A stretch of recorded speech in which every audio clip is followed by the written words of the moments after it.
Hey everybody, this is a quick video in case you have a Panasonic TV with a model number TC-either 39, 50, 55, or 60, depending on the size of your TV, AS530.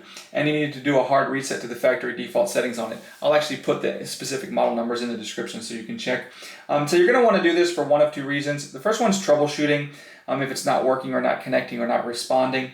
The other one's if you're just trying to get this set up as a brand new TV.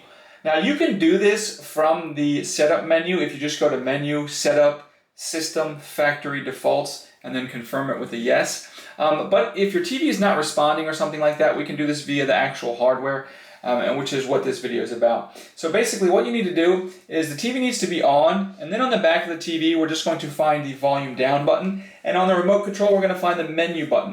And you'll just press and hold both of those buttons simultaneously for at least 5 seconds. After that, you can go ahead and release the, after that you can go ahead and unplug the television and then release the buttons. And then you can plug the TV back in, turn it on, and it will start up in its factory default state.